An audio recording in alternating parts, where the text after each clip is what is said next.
Hello friends.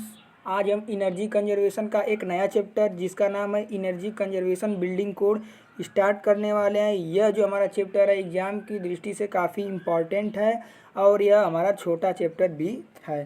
तो इसको पढ़ने से पहले हम सिलेबस के बारे में जान लेते हैं। तो सिलेबस हमारा जो है इसमें हमें पढ़ना है कि ईसीबीसी क्या है, इसके क्या क्या फीचर्स हैं और नई बिल्डिंग और पुरानी बिल्डिंग में क्या क्या टिप्स हैं जिससे कि हमारी बिल्डिंग में एनर्जी सेव हो सकती है। तो वीडियो स्टार्ट करने से पहले मैं बता दूं कि मैं अमन जायसवाल और आपका स्वागत है मेरे YouTube channel ARP vision point में। तो इस चैप्टर में जो हमारा सबसे पहला पॉइंट रहेगा एनर्जी कंजर्वेशन बिल्डिंग कोड की ये क्या है, इसकी हिस्ट्री क्या है, ये कैसे निर्माण हुआ, ये सब जानेंगे। तो इसको जानने से पहले हमें कोड जानना होगा कि कोड क्या होता है। कोड क्या होता है, हमारा एक प्रारूप होता है, प्लानिंग होता है, योजना कि जिसके तहत हमें हर कैटेगरी का जो भी कार्य होता है उसके लिए बनाया जाता है, उसी के हिसाब से हमारा कार्य होता है।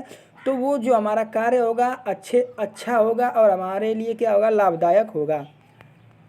तो बिल्डिंग में एनर्जी को कैसे सेव किया जाए इसके लिए भी क्या गया, कोड बनाया गया, प्रारूप बनाया गया।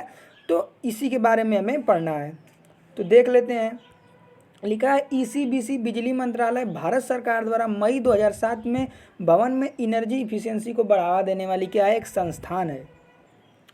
फिर अगला हमारा ईसीबीसी को एक विशेषज्ञ समिति द्वारा विकसित किया गया। जो हमारा एनर्जी कंजर्वेशन बिल्डिंग कोड है उसको एक विशेष कमेटी के द्वारा विकसित किया गया।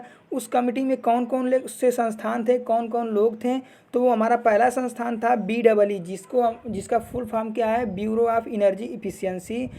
और उसी और ये जो BEE था वो क्या किया, USAID के समर्थन में के सहयोग से। USAID की फुल फॉर्म क्या है, United state agency for international development.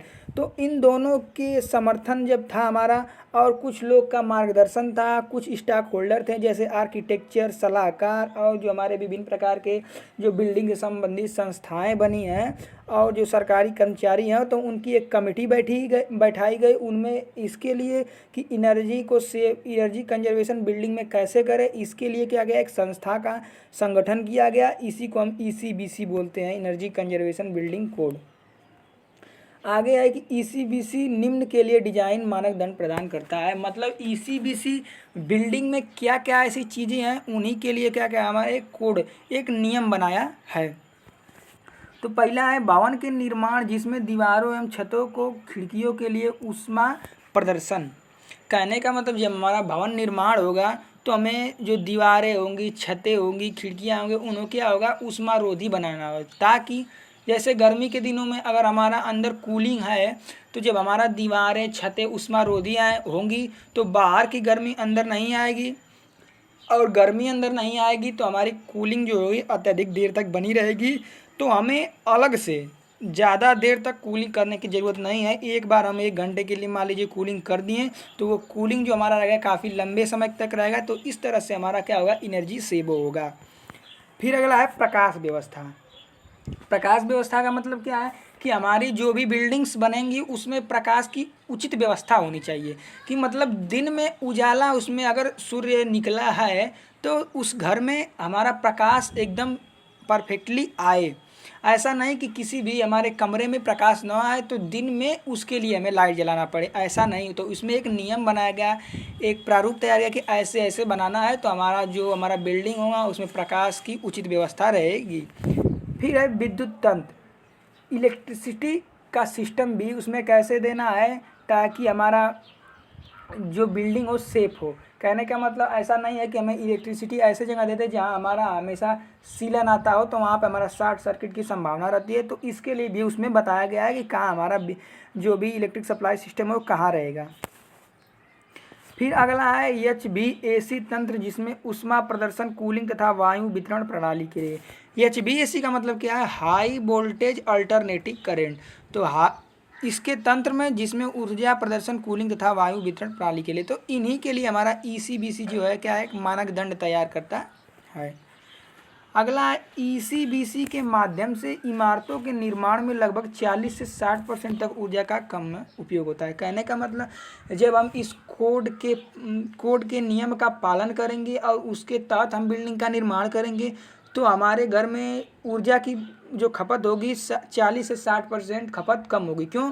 क्योंकि दिन में हमें लाइट नहीं जलाना पड़ेगा। अगर एक बार थोड़ी देर के लिए हम कूलिंग कर दिए तो वो काफ़ी देर तक कूलिंग रहेगा। अगर ठंडी के दिनों में हमारा अगर रूम हीटर घर में लगा दिए हैं तो अगर गर्म हो गया हमारा रूम तो वो रूम काफ़ी देर तक गर्म रहेगा, तो हमें बार बार ऐसी ऊर्जा खर्च करने की ज़रूरत नहीं होगी। इस तरह से हमारा क्या होगा, ऊर्जा घर में बचत होगा। इसके आगे हमारा कि एक ऊर्जा कुशल भवन रख रखाव व उपयोगिता लागत को कम करता है। अगर हम EC/BC जो हमारा कोड है इसके हिसाब से हम अगर अपना बिल्डिंग का निर्माण करते हैं तो बिल्डिंग का जो हमारा उपयोगिता होगी काफ़ी बढ़िया आएगी। इसकी इनिशियल कास्ट जो होगी कम होगी, इसका मेंटेनेंस खर्च भी क्या होगा, कम होगा। और क्या होगा, अगर इसके तहत हम अपना बिल्डिंग का निर्माण करते हैं तो हमारे घर में शोर कम होगा। कहने का मतलब इको, प्रतिध्वनि, ये हमारी कम होगी, ये कंफर्टेबल होगा। घर के अंदर क्या होगा, एक अच्छा फ्रेश क्या होगा, वातावरण क्रिएट होगा। और क्या होगा, किसी प्रकार की मतलब हानिकारक वातावरण नहीं इसमें आएगा घर में। फिर आगे हम इसमें कुछ पॉइंट देख लेते हैं कि ऊर्जा की खपत को कम करना महत्वपूर्ण है। अब देखिए एनर्जी को कम करना क्यों हम कम करें। हम चाहे तो एनर्जी का अधिक यूज करते हैं, तो एनर्जी का हम अगर अधिक यूज करेंगे, जैसे अगर हम गर्मी के दिनों में अत्यधिक AC चलाएंगे तो क्या होगा, उससे हमारी ग्रीन हाउस गैसें निकलेंगी जो कि हमारा पर्यावरण के लिए क्या है, काफ़ी नुकसानदेह हैं। और इससे क्या होगा, ग्लोबल वार्मिंग बढ़ जाएगा। और ग्लोबल वार्मिंग बढ़ेगा जैसे ही तो हमारे लिए क्या होगा, बहुत बड़ा संकट आ जाएगा। इस प्रकार से EC/BC के द्वारा भवनों में ऊर्जा संरक्षण की प्रक्रिया लागू किया जाता है, जिससे ऊर्जा की बचत होती है, पर्यावरण की सुरक्षा भी होती है और ग्लोबल वार्मिंग से भी हम क्या होते हैं, सेफ रहते हैं। तो फ्रेंड्स, वीडियो अच्छा लगा तो लाइक और शेयर कीजिए, और मेरे चैनल पर यदि पहली बार आए तो सब्सक्राइब करना न भूलें, और जो बगल में बेल आइकन है उसको प्रेस करके ऑल कर दीजिए ताकि मेरे वीडियो की सभी नोटिफिकेशन आपको सबसे पहले मिल सके। Thank you.